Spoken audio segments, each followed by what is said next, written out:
வணக்கம் மகளே. என்னன்னா, ரொம்ப நாளாக ஒரு மண்டைக்குள்ள ஒரு கேள்வி ஓடிட்டே இருக்கு. எப்போவாது பேசணும், எப்படா பேசணும், பேசுறதுக்கு பயமாக இருக்கு, இல்லை நம்ம இதை பேசணுமா அப்படிங்கிற மாதிரி தோணிக்கிட்டே இருந்துச்சு. இது என்ன பேசி தான் பார்ப்போமே அப்படின்னு ஒரு நம்பிக்கை வந்துச்சு, ஒரு கான்ஃபிடென்ட்.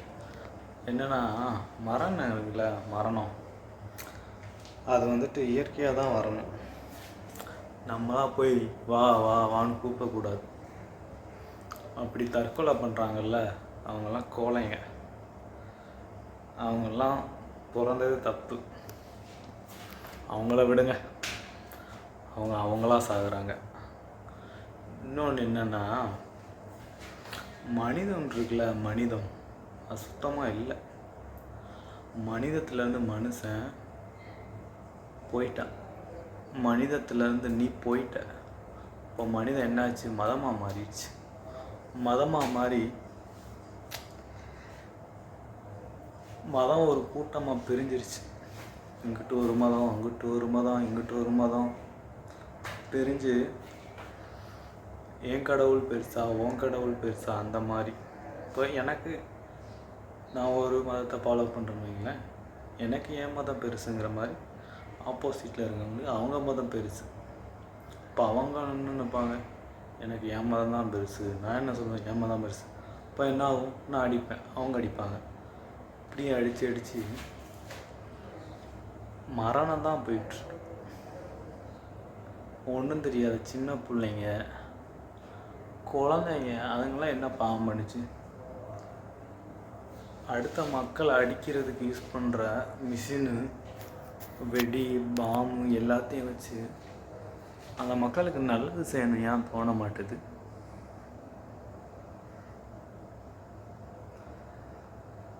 மதத்தினால ஒன்றுமே.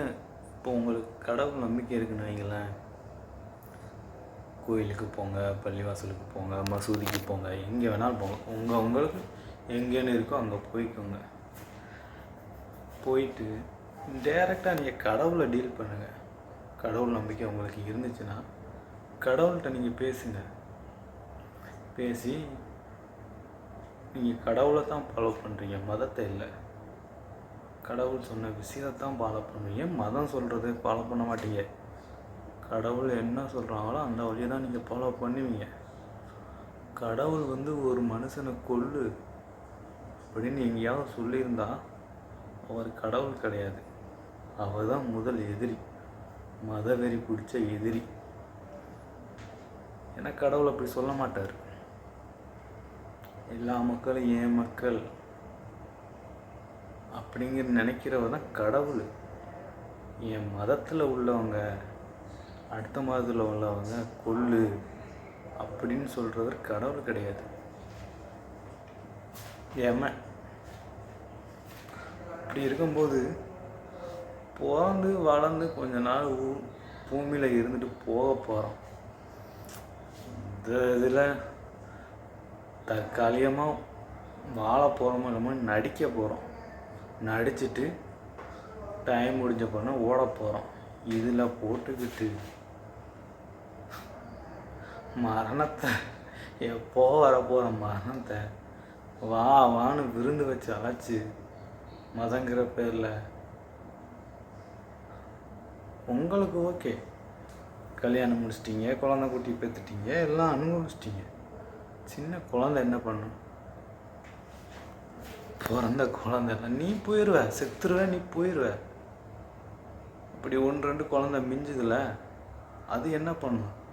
சோத்துக்கு என்ன பண்ணும்? ஒரு வீடியோ பார்க்கும்போது அழுகிறதா இல்லை என்ன சொல்கிறதுன்னு தெரியலை. மதத்தினால இப்படி மனுஷன் சாகுறானே, கடவுளும் இருந்து வேடிக்கை தானே பார்க்குறாரு. ஒரு வேளை இல்லை அவர் தான் இந்த மாதிரி பிரச்சனைலாம் உண்டாக்கி விடுறாரா அப்படின்னு யோசிக்க தோணுது. ஆனால் எல்லாருக்கும் ஒரு கான்செப்ட் தான் இருக்குது. மதம் என்ன சொல்லுது, கடவுள்னு சொல்லுது. எல்லாருக்கும் ஒரு வானம் ஒரு பூமி தான் இருக்குது. இப்போ கடவுள் ஒருவர் தான் இருப்பார். பேர் வேணால் மாறி இருக்கும், அல்லாஹ், சிவன், இயேசுன்னு. ஆனால் கடவுள் ஒரு ஆள் தான். நம்பிக்கை இருந்துச்சுன்னா உங்களுக்கு, எனக்கு நம்பிக்கை இருக்குது, உங்களுக்கு நம்பிக்கை இருந்துச்சுன்னா கடவுள் ஒரு ஆள் தான். பேர் வேணால் மாறி மாறி இருக்கும், மொழி இருக்குல்ல, தமிழ் இங்கிலீஷ் ஹிந்தி அந்த மாதிரி. அண்ணனுக்கு இப்போ நான் தமிழ் அண்ணன் சொல்லுவேன், அங்கே கேரளாவில் சேட்டான்னு சொல்லுவாங்க, கர்நாடகாவில் அவங்கள அண்ணான்னு சொல்லுவாங்க, ஹிந்தியில் பாய், படா பாய், சோட்டா பாய் அந்த மாதிரி சொல்லுவாங்க. இப்போ மொழியிலே நிறைய வித்தியாசம் இருக்குது. இப்போ கடவுளுக்கு என்ன அல்லான்னு சொல்லுவாங்க, சிவன்னு சொல்லுவாங்க, ஜீசஸ்ன்னு சொல்லுவாங்க. எல்லாமே கடவுள் ஒரே கான்செப்ட் தான். அந்த மனுஷன் இருக்கான் பாருங்க, நாளைக்கு சாக போகிறோம் அந்த எண்ணமே கிடையாது. என்னமோ இவன் தான் இருந்து ஆக போகிற மாதிரி இருக்கிறதெல்லாம் கொல்றது, அழிக்கிறது. அழிச்சு நீ எங்கே போவ? நீயும் ஒரு நாள் போயிடுவ, இந்த பூமியிலே இருக்க மாட்ட, போயிடுவ. உனக்கு டைம் வந்துச்சுன்னா நீ போயிட்டே இருக்கணும். நீ பிரதமராரு, கோடீஸ்வரனாரு, யாராக வேணாலும் இரு, டைம் வருதா பொட்டியை கட்டிட்டு கிளம்பிக்கிட்டே இருக்கணும். இல்லை போக மாட்டேன் அடம் பிடிச்சோம்னா இங்கே முடியாது. விதி முடிச்சுன்னா போயிட்டே இருக்கணும், அவ்வளோதான். சொர்க்கமோ நரகமோ நம்பிக்கை இருந்துச்சுன்னா இங்கே போவேன். நல்லது பண்ணியிருந்தீங்கன்னா சொர்க்கத்துக்கு போவேன், அதுவே கெட்டது பண்ணியிருந்தா நரகத்துக்கு போவேன்னு வச்சுக்கோமே. இங்கே பண்ணுற இந்த பாவத்தெல்லாம் நீ எங்கே போய் கழிப்ப?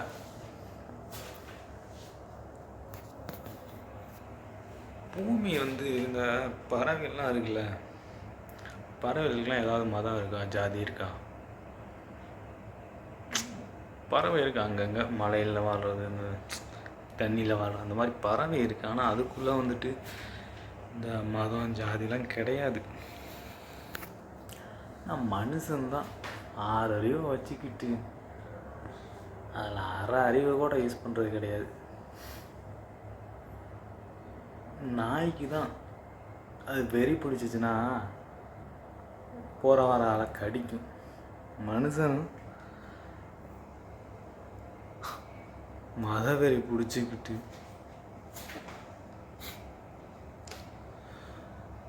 தமிழில் நான் பேசுகிற இந்த வீடியோ தமிழில் தான் பார்ப்பீங்க. ஹிந்திக்காரனோ இங்கிலீஷ்காரனோ பார்க்க மாட்டான், ஏன்னா அவனுக்கு தமிழும் தெரியாது, ஒன்றும் தெரியாது. கேட்குற நீங்களாவது புரிஞ்சுக்கிடுங்க. மதம் ஜாதின்னு சொல்லிட்டு வருவாங்க, அவங்க பின்னாடினா போகாதீங்க. நீங்கள் போவீங்க, உன் குடும்பம் நீ பாட்டு செத்து போயிடுவ.